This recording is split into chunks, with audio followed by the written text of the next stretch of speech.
जो किया है वो आपको भुगतना ही पड़ेगा।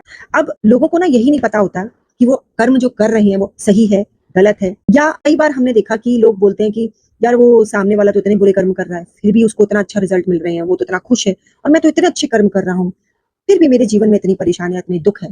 क्यों? क्योंकि आप ना समझ ही नहीं पा रहे हो कि अच्छे कर्म और बुरे कर्म की कोई पर्टिकुलर डेफिनेशन नहीं होती। अगर किसी को मारना पाप है, तो युद्ध क्षेत्र में श्री कृष्ण ने अर्जुन को संदेश देकर ये गीता का संदेश देकर ये क्यों कहा था कि युद्ध करो? ये जो सामने खड़े हैं ये तेरे भाई बंधु नहीं, इनको मारना तेरा कर्म है। अगर झूठ बोलना पाप है, जैसा कि हमें बचपन में सिखाया जाता था, तो फिर अगर किसी की जान बचाने के लिए हमें को झूठ बोलना पड़े तो क्या वो पाप है? अगर चोरी करना पाप है तो किसी का पेट भरने के लिए अगर हमें चोरी करनी पड़ रही है तो क्या वो पाप है? यहाँ पर ना समझना बहुत इंपॉर्टेंट है कि बुरे कर्म और अच्छे कर्म की डेफिनेशन आपके ऊपर ही निर्भर है। अब जब हम अच्छे कर्म की बात करते हैं ना, तो कोई भी ऐसी चीज जो आपको माइन्यूट भर की भी इतनी सी खुशी दे दे, सेटिस्फेक्शन दे दे और उससे आपको खुशी का अनुभव हो, वो अच्छे कर्म में आती है। कोई चीज करके आपको बहुत ज्यादा सेटिस्फेक्शन अनुभव हो रहा है, चाहे वो 1 सेकंड का क्यों ना हो, वो अच्छे कर्म में आता है। फॉर एग्जाम्पल, अगर आप रैंडमली कहीं खड़े हैं, आपके सामने देखा कि एक इंसान खड़ा है जो बहुत उदास बेमन से खड़ा हुआ है, परेशान सा लग रहा है, आपका आई कांटेक्ट हुआ, आपने उसको एक प्यारी सी स्माइल पास करी, उसने भी आपको देखकर एक प्यारी सी स्माइल दे दी।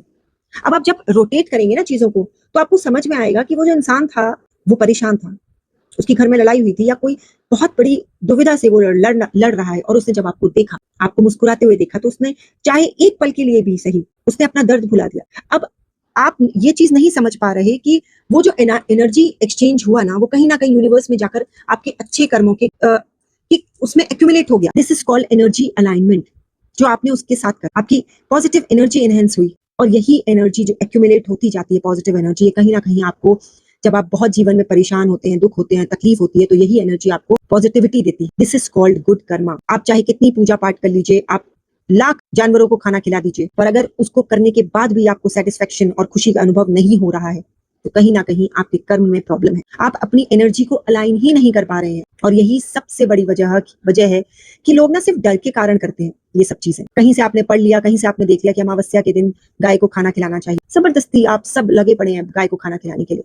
बाकी के 365 दिन क्या करें, सॉरी 364 डेज, जब आपके सामने से एक बेजुबान जानवर निकले और वो आपको देखकर उसको ऐसा लगे कि उसको भूख लग रही है, आप उसे देखें और आपको ऐसा महसूस हो कि इसको खाना देना चाहिए, ये भूखा है, आपने अपने खाने में से चाहे एक बाइट भी उस जानवर को दे दिया। देखिए, एक बाइट देने से ना आप भूखे रहेंगे ना उसका पेट भरेगा, लेकिन आपने क्या करा, आपने एनर्जी अलाइन करी, उसके बाद आपको एक खुशी का अनुभव 100% होगा, ये मेरी गारंटी है। कई बार आपने देखा होगा, हम कोई कर्म करते हैं, हमने किसी को लिफ्ट दे दी अचानक से, हम आकर सबको बताते हैं, पता है आज मैंने ये किया।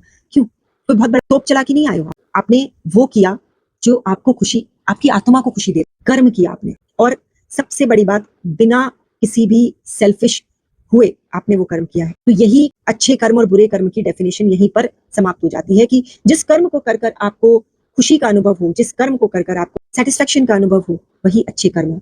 और जिस कर्म को कर आपको गिल्ट फील हो, आपको दुख महसूस हो, आपको लगे कि मैंने ऐसा क्यों कर दिया, आप किसी के साथ अभद्र भाषा का यूज कर रहे हैं, और आप उस समय तो आपको रियलाइज नहीं हुआ, लेकिन जब आप घर आए, जब आप शांति से बैठे, तो आपको रियलाइज हुआ, यार मैंने कुछ ज्यादा बोल दिया, मुझे नहीं बोलना चाहिए था।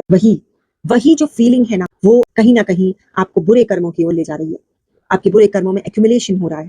अब लोग कहते हैं कि क्या बुरे कर्म करके हमें पता चलेगा, चलो हमारे अंदर फीलिंग हुई कि हमें ऐसा नहीं करना चाहिए था, अब हमें उसे रेक्टिफाई करना चाहिए, तो क्या रेक्टिफाई करने से हमारे कर्म कटेंगे? बिल्कुल कटेंगे, दिस इज डेफिनेट।